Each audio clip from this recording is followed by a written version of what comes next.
muy alto y les molesta? Puede ser que sí, ¿verdad? Tal vez un poquito altito, ¿verdad? Por ahí dicen que no y que sí, entonces no sé. Pero la realidad es que cuando pecamos, tarde o temprano hay consecuencias por el pecado. Y más que pensar en tener temor por las consecuencias, nuestro pesar debería ser que yo estoy ofendiendo al Señor. Ahora, si tratáramos de pensar en cuál es el juicio o la consecuencia que el Señor va a dar para aquellos que se paran aquí al frente, que dicen que hablan de parte de Dios, pero están tergiversando sus palabras o están llevando a personas al rumbo que ellos quieren para su beneficio, creo que debemos de considerar que va a haber consecuencias muy claras para ellos y hay un juicio para ellos. A lo que voy es, no creo que debamos de minimizar lo que significan los falsos maestros. No creo que el creyente deba tomar a la ligera el hecho de que pueda haber personas dentro de la congregación influenciando de forma negativa a los demás para llevarlos a hacer cosas que no deben. Y para entender mejor este aspecto, piensa, ahora que está lloviendo mucho, estamos contentos porque las presas se están llenando de agua, ¿no? Ya llevamos como un 17%, como mucho, entre 2 y 17, pero llevamos algo, estábamos casi en cero. Entonces imagínate una presa que está llena, ¿sí? Es una presa imponente, llena de agua, con la capacidad ahí al 100%, parece fuerte, inquebrantable, pero poco a poco comienzan a aparecer ciertas grietas y nadie les presta atención a esas grietas porque a simple vista no parecen ser un peligro. La gente de un pueblo que vive debajo de esa presa sigue con su vida cotidiana confiando que nada va a pasar, pero lo que no saben es que la presión de agua sigue aumentando y cuando llega el día en que la estructura no puede resistir más, la presa se quiebra por completo y en segundos una avalancha de agua arrasa con todo a su paso, casas, caminos, cosechas, vidas. No hay escape.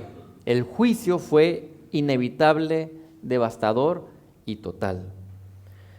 Así va a ser el juicio de Dios contra los falsos maestros. Puede parecer que prosperan, que no pasa nada, que sus mentiras siguen impunes, pero Pedro nos recuerda que Dios ya ha decretado su condenación, que es segura, es severa y es completa. Nadie que se oponga a Dios y engañe a su pueblo va a escapar del día de su ira. Así que vamos a continuar con esta sección que Pedro ha iniciado hablando de los falsos maestros. Y ya nosotros habíamos visto qué cosas pueden identificar a los falsos maestros, ¿no? Para que nosotros vayamos siendo advertidos, entender que salen de aquí de entre nosotros, que sus ataques son engañosos, letales y que su enseñanza va en contra de la Biblia.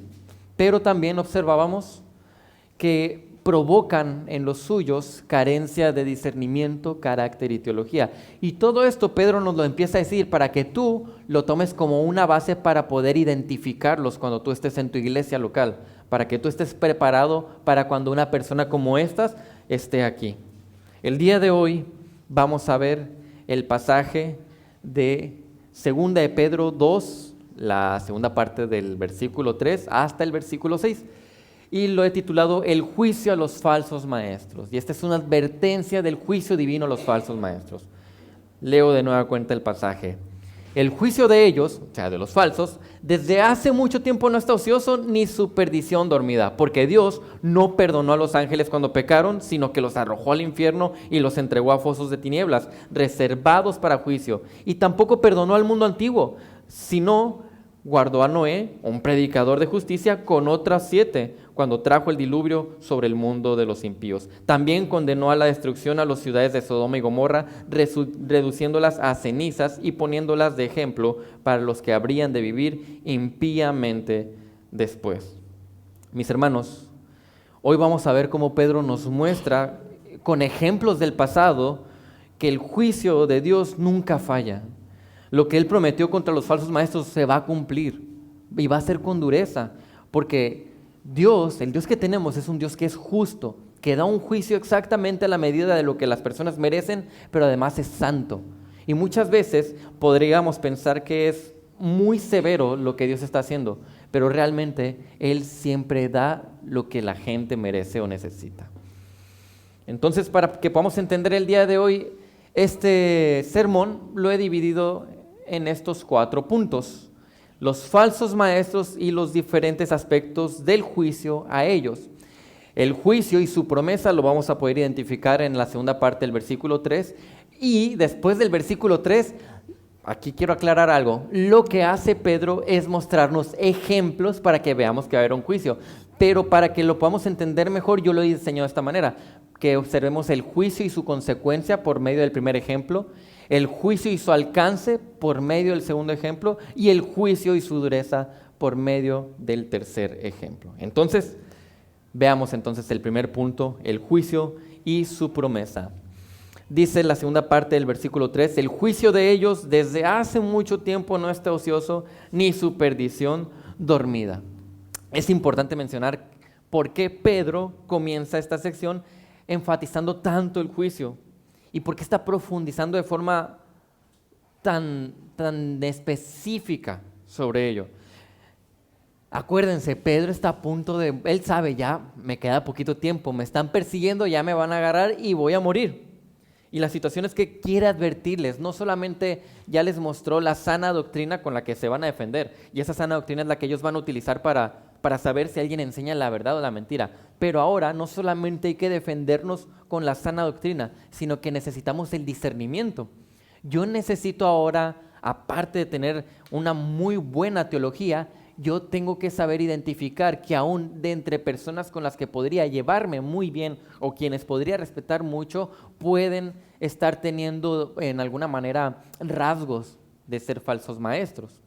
Y para que ellos vean la gravedad, digamos, de este asunto, les dice, vean qué tan importante es que nosotros tomemos importancia a esto, con lo que el Señor habla de ello, para que vean que para el Señor no es poca cosa. Observen el tipo de juicio que Dios habla que va a mandar para ellos. Y quienes estaban leyendo esta carta, lo estaban haciendo en las iglesias que Pedro había plantado, y en esos lugares había falsos. Y cuando esa carta se leía, ellos estaban ahí escuchándolas. Y las demás personas que lo seguían o tenían influencia sobre ellos, también lo estaban escuchando. Todos estaban escuchando esto. Así, imagínate, están sentados y de repente empiezan a verse uno al otro cuando están escuchando todo lo que Pedro está escribiendo. Cuando están escuchando sobre los juicios, wow, eso es lo que viene contra ellos. Y cabe la posibilidad, aún, que de entre esos falsos maestros, algunos sí fuesen creyentes. Cabe la pequeña posibilidad de que algunos, al escuchar el terrible juicio que venía contra aquellos que son falsos, dijeran, no, estamos equivocados, estoy equivocado como falso, tengo que arrepentirme. Podría todavía haber esa oportunidad.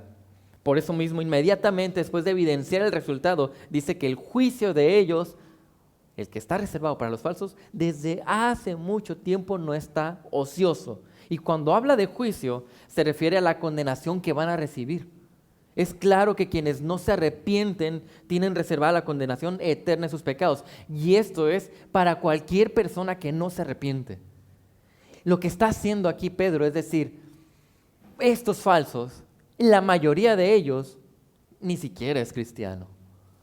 Y el juicio que ellos tienen reservado es el mismo juicio de muerte y condenación que cualquier otra persona que no es cristiana, en ese sentido.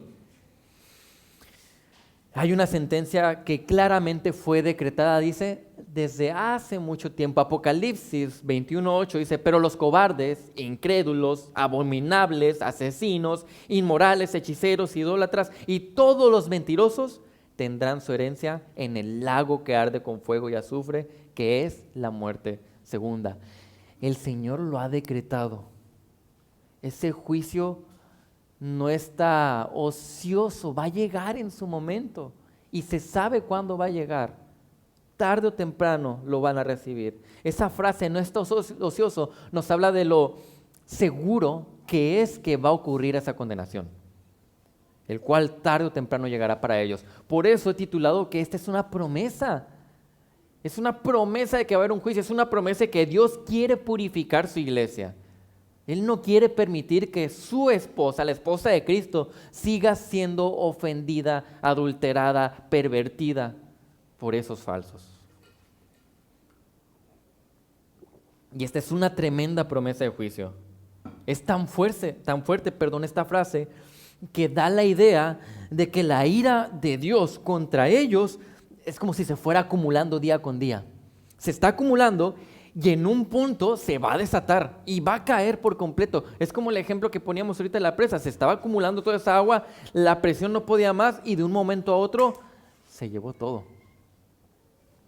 Judas 4 dice, pues algunos hombres se han infiltrado encubiertamente, esos falsos, los cuales desde hace mucho antes estaban marcados para esta condenación. Impíos que convierten la gracia de nuestro Dios en libertinaje y niegan a nuestro único soberano y Señor Jesucristo. Personas que están enseñando lo que la Biblia no dice y personas que te están empujando a hacer cosas que no debes de hacer.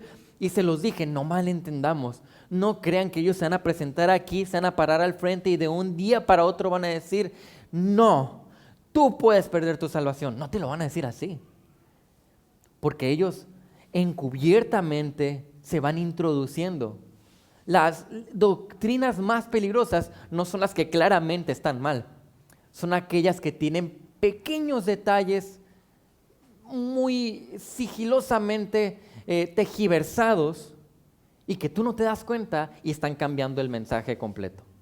Eso es súper peligroso, porque para que tú lo identifiques tú tienes que tener buen discernimiento, una buena teología, tienes que conocer bien.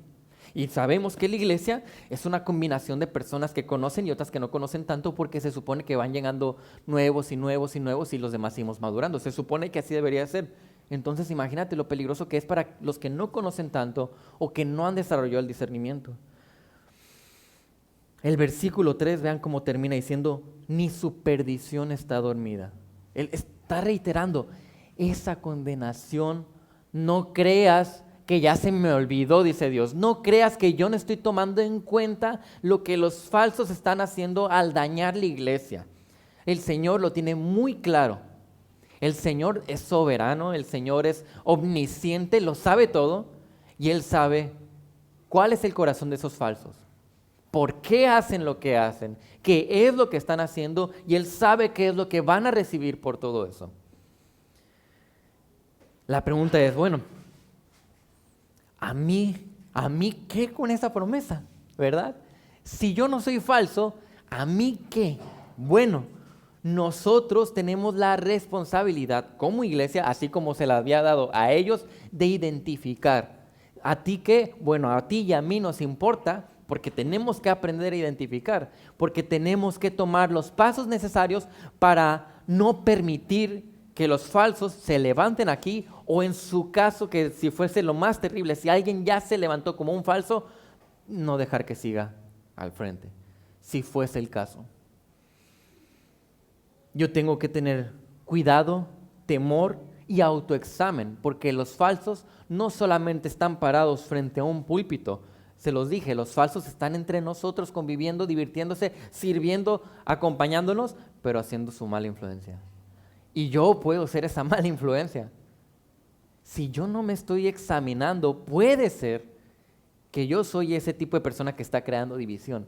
Puede ser que yo soy ese tipo de persona que está influenciando a los demás a hacer cosas que no deben. Puede ser que yo acá en la mesa enseñe cosas que van en contra de la palabra. Por eso yo tengo que no solamente estar preparado aquí en la congregación para detener a los falsos, sino que yo incluso voltear a ver mi corazón y mi vida. Porque ellos sirven para conseguir algo, un beneficio. Eso es lo que nos explicaba versículos pasados. ¿Sabes qué? Ellos están aprovechando incluso el contexto de la iglesia para hacer cosas que les convengan y les beneficien. No es para Dios. Su punto no es glorificar a Dios, sino es ellos. ¿Qué van a recibir? Y entender que hay una promesa de juicio para aquellos que estén haciendo algo como eso, sí provoca un temor.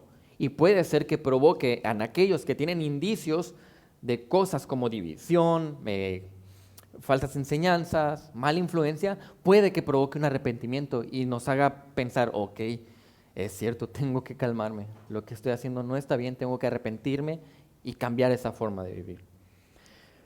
Pero Pedro, para que entendamos más cómo es la consecuencia y como para poder medir la gravedad con la que Dios ve esto, nos da 3 ejemplos. Y en el primer ejemplo quiero resaltar cómo es el juicio y la consecuencia de este juicio. Segunda de Pedro 2, versículo 4, porque Dios no perdonó a los ángeles cuando pecaron, sino que los arrojó al infierno y los entregó a fosos de tinieblas, reservados para juicio. Ahora, el propósito de Pedro al demostrar los diferentes aspectos de este juicio es para que por medio de estos ejemplos empecemos a tener un panorama más claro, 1, de la santidad de Dios y cómo ve las cosas el Señor, y 2, de lo fuerte y severo que es el juicio para ellos.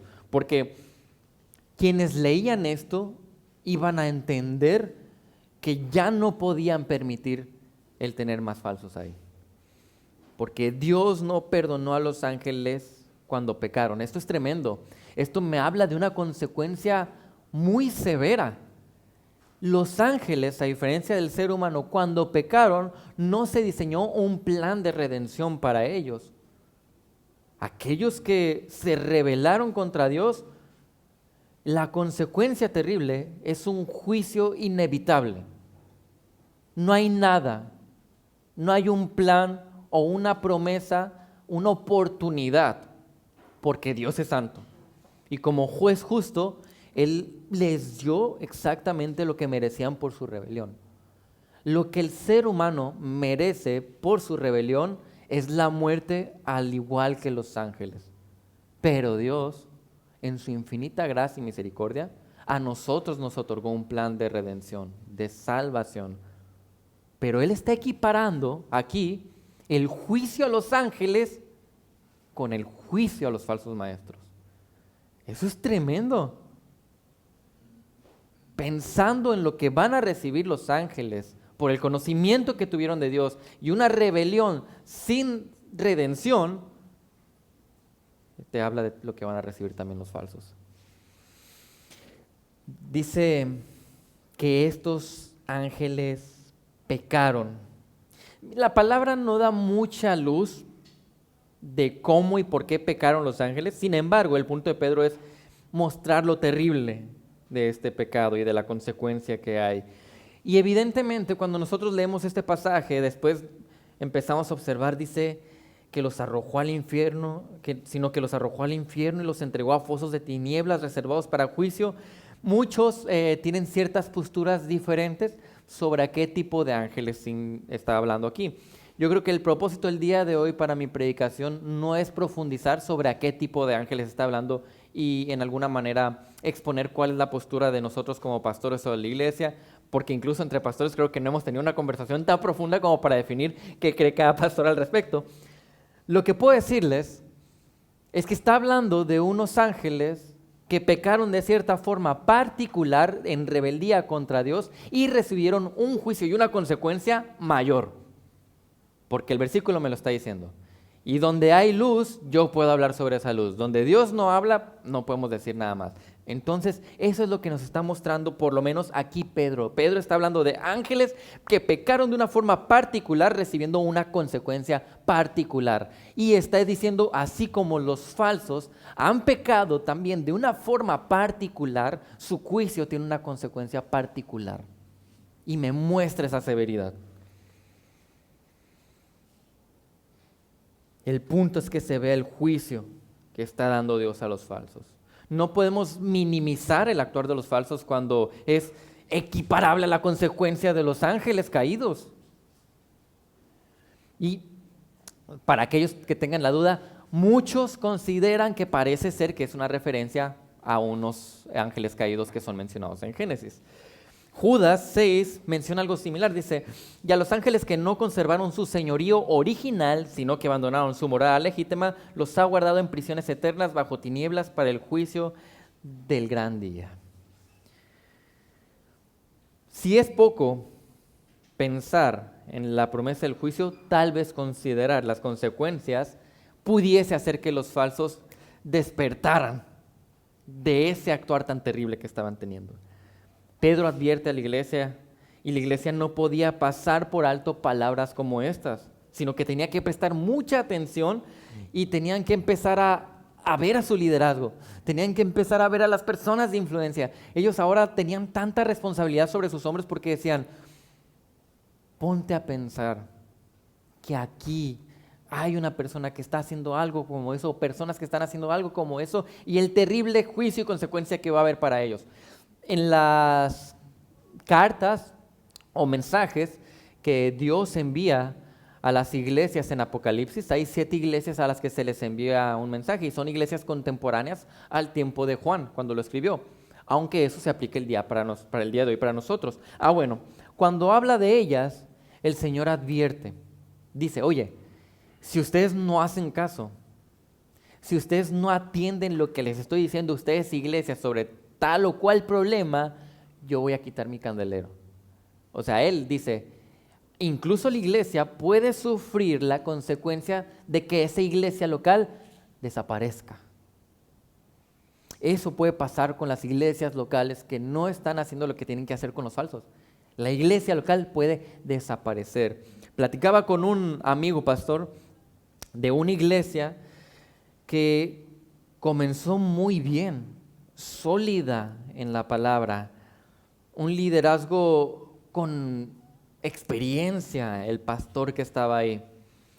Pero como era un pastor algo reconocido, la iglesia empezó a crecer muy rápido en número y no tanto en profundidad. Él tenía que salir por una razón y se levantaron otros pastores ahí. Él se fue y al cabo de 3, 4 años, pastores neófitos para ser pastores, con una iglesia que no era madura, terminó por desaparecer. Desapareció. Pero había sido muy sano el pastor que le inició y la teología y todo. Sí, pero es importante no solamente que el pastor sea maduro, la iglesia tiene que ser madura para que la iglesia funcione. Y lo terrible fue que posiblemente, por lo que deducen algunos, su destrucción fue por falsos. Tristemente. Así que Pedro nos advierte de esta forma. De la misma manera, nosotros siempre tenemos que estar alerta, listos para cuidar esto. Yo y tú tenemos la responsabilidad de cuidar a estas personas. Esta es la iglesia. La iglesia somos tú y yo. Y tenemos que estar listos para cuidarnos tú y yo de los lobos.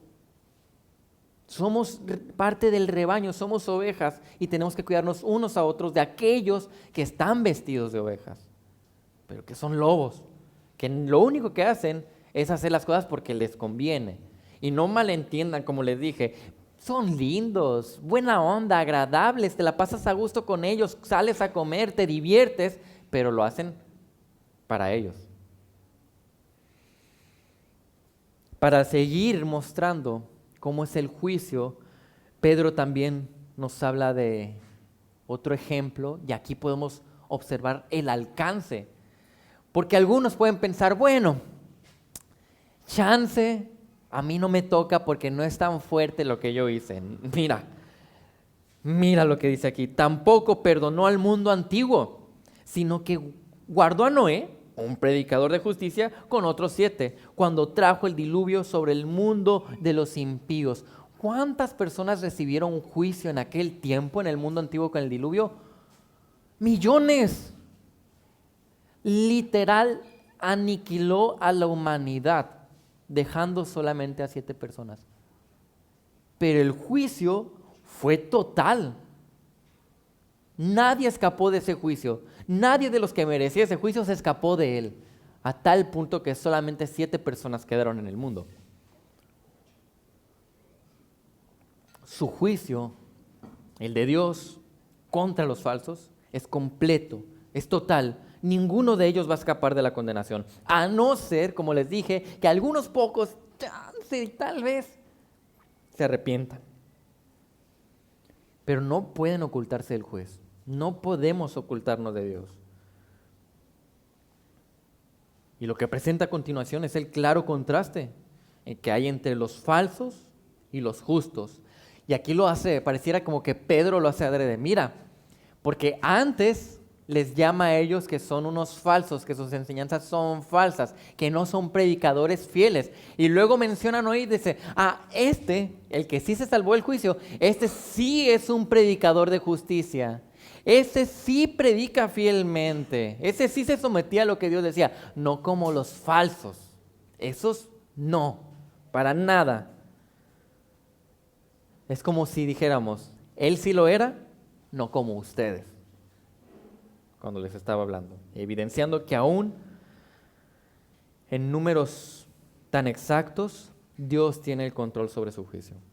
Porque dice, otros 7 aparte de Noé, ellos no lo recibieron. El alcance es total, ninguno de ellos puede escapar. Mientras que Noé advirtió sobre el juicio de Dios y el arrepentimiento, dicen los versículos anteriores que los falsos solo buscaban el beneficio en quienes los siguen y aún a expensas de que ellos caigan en actitudes tales que los mismos incrédulos blasfeman a Cristo por causa de su testimonio. ¿Lo recuerdan? Según de Pedro 2, del 2 al 3, muchos seguirán su sensualidad, o sea, la enseñanza de los falsos, y por causa de ellos el camino de la verdad será blasfemado. La enseñanza bíblica va a ser blasfemada por causa de aquellos que están siguiendo a los falsos maestros. Es señal de que tienen mal testimonio, los empujan a hacer cosas que no deben a tal punto que se blasfema. En su avaricia los explotarán con palabras falsas, o sea, van a obtener ganancia de ellos y es lo único que les importa. Dice que cuando trajo el diluvio sobre el mundo de los impíos, aquí está hablando entonces Pedro, equipara ahora a los falsos maestros con impíos. Y la pregunta es, ¿qué es un impío? Porque lo comentamos, a veces lo mencionamos mucho, pero ¿qué es un impío? Impía es la persona que no cree en Dios, que no adora a Dios, que ofende a Dios. Ese es el impío. Y dice, los falsos son, haz de cuenta, como los impíos. Y van a recibir su juicio total y completo, tal y como los impíos del antiguo mundo lo recibieron. Esto es importante, porque cuando vemos a los falsos actuar con su careta de bondad, de piedad, de amabilidad, podríamos pensar, bueno, es que ya viéndolo bien, no es tan extremo lo que fulanito está haciendo. O sea, no, tampoco es como si fuese como los ángeles caídos o como la gente malvada del antiguo mundo. O sea, tiene sus detallitos, pero no es tanto. No. Dios no mide si no es tanto o si es tanto.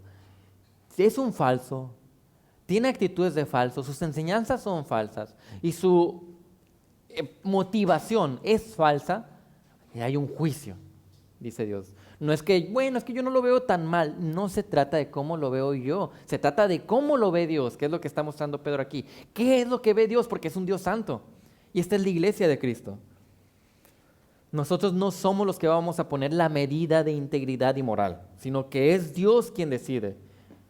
Y Él, por lo tanto, refleja su vigor contra los falsos, justamente de una forma severa, porque es justo lo que Dios dice que merecen.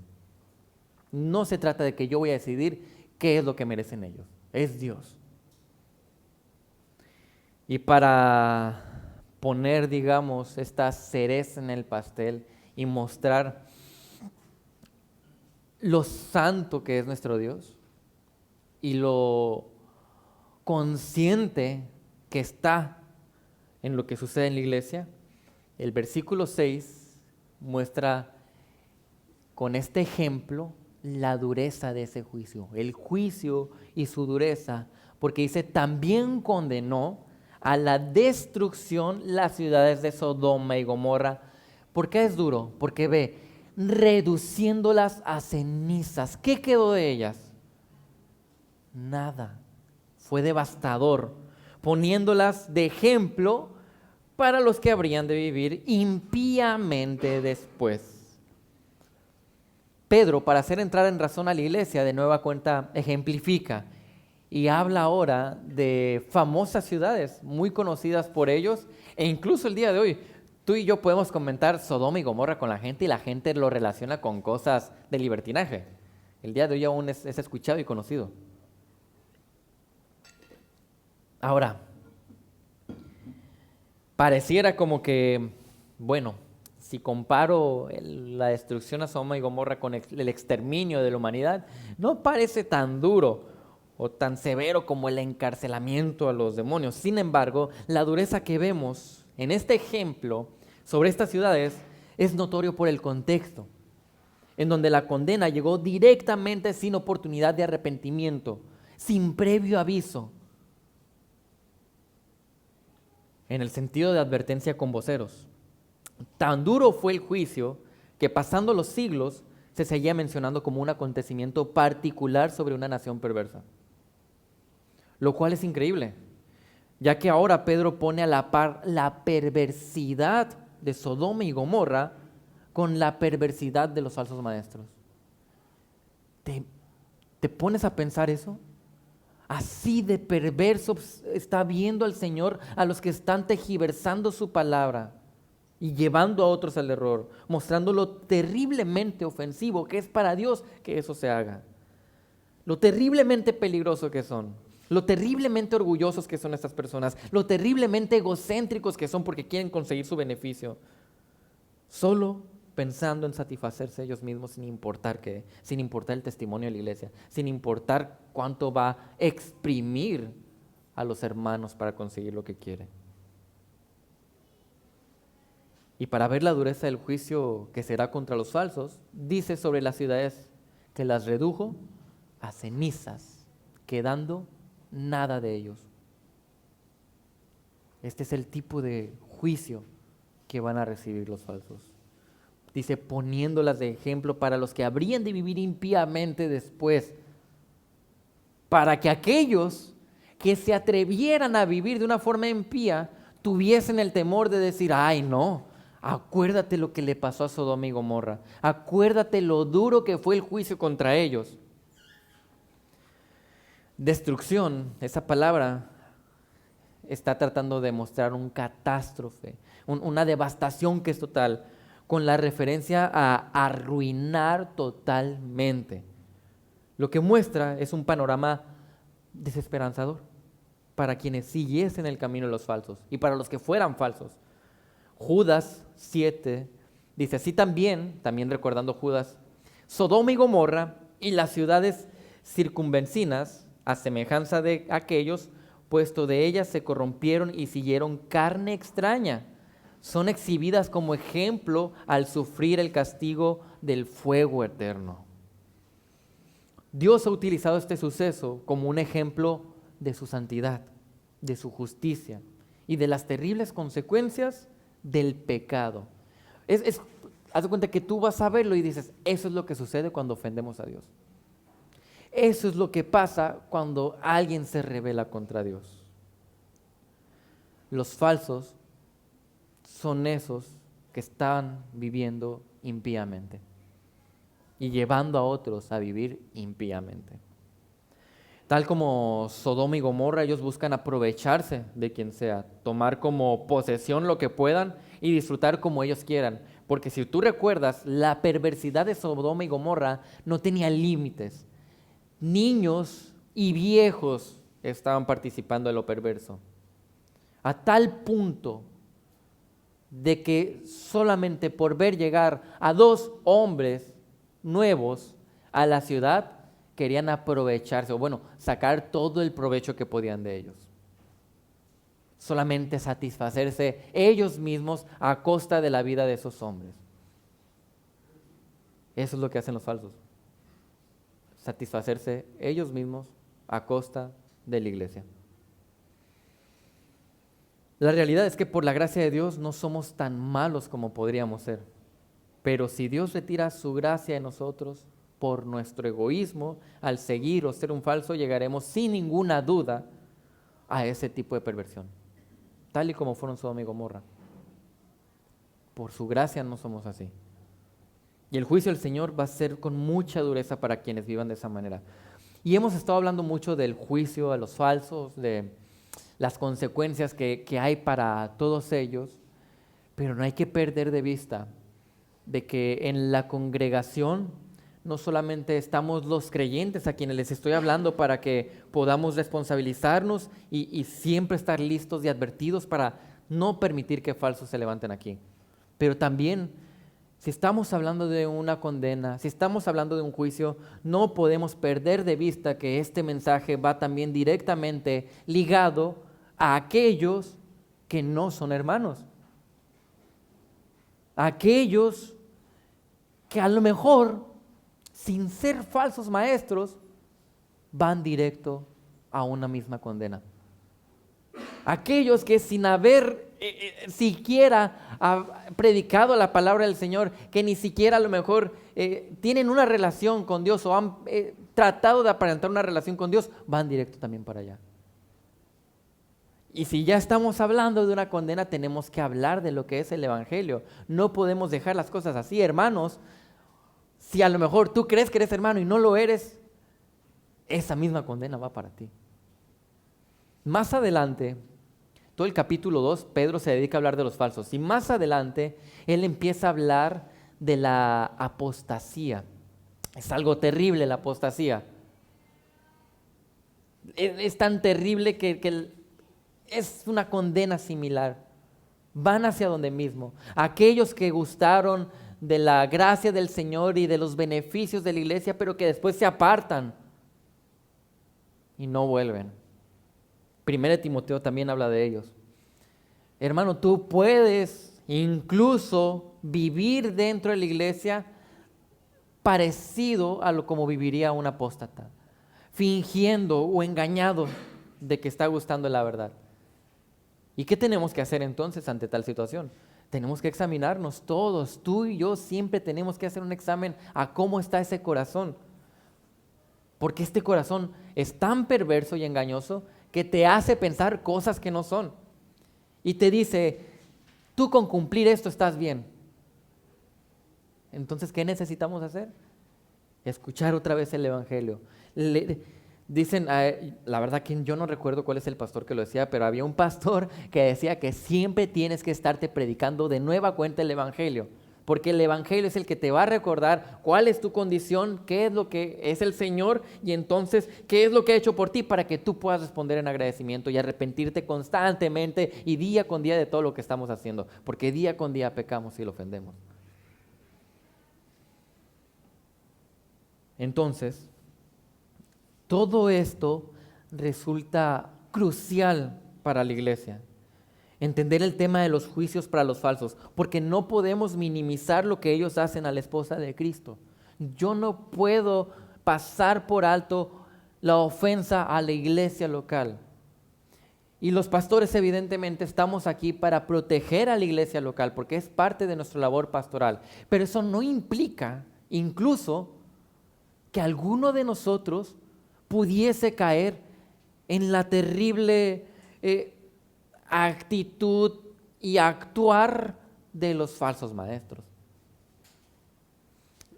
Tristemente, el diablo y sus estrategias terribles han hecho un efecto devastador y surgen de entre nosotros.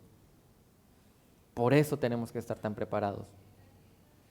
Y como les dije, el diablo no se presenta con cuernitos, una cola roja y pata de caballo y pata de gallo, no. Y todo monstruoso para que en cuanto lo veas tenga miedo y huyas de él, no. El diablo dicen que era un ángel precioso. Y como ángel precioso se muestra de una forma atractiva y preciosa para engañarnos.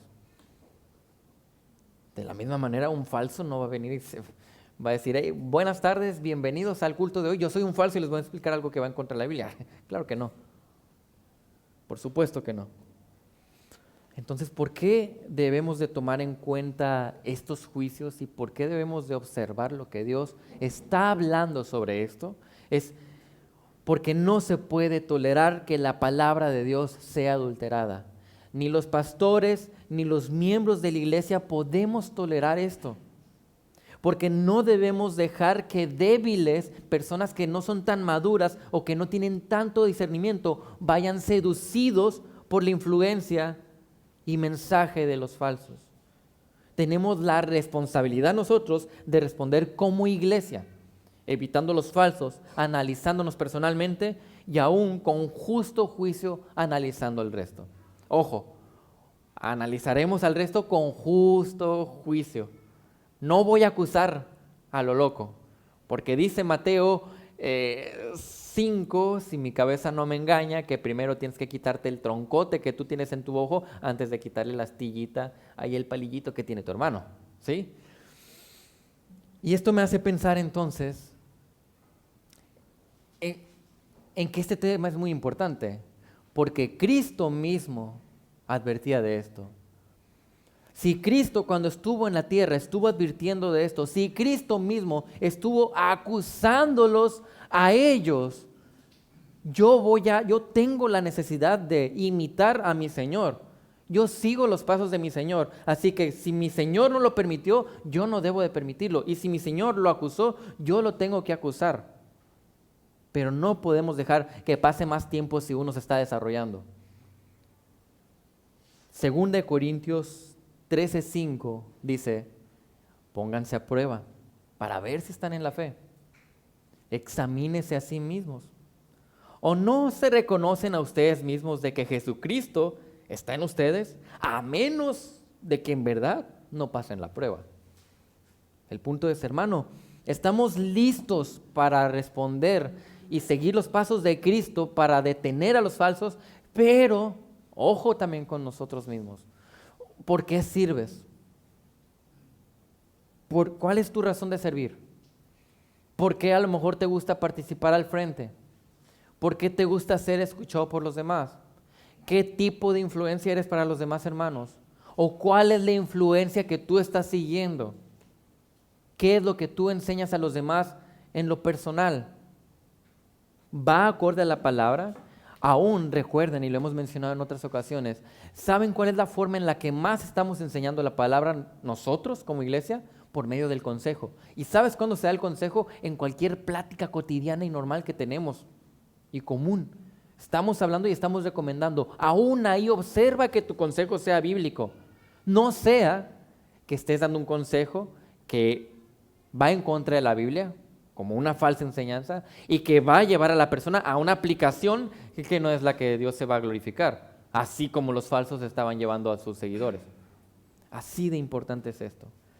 Por lo tanto, mis hermanos, el día de hoy hemos podido observar, siguiendo nuestra serie, este tema del juicio, que es un tema tal vez un poco más fuerte, pero si Dios habla fuerte de un tema, nosotros vamos a hablar fuerte de ese tema. Y si Dios trata con dureza una situación en la iglesia, nuestro deber es tratar con dureza y ser radicales, así como Dios lo es, en ese mismo tema.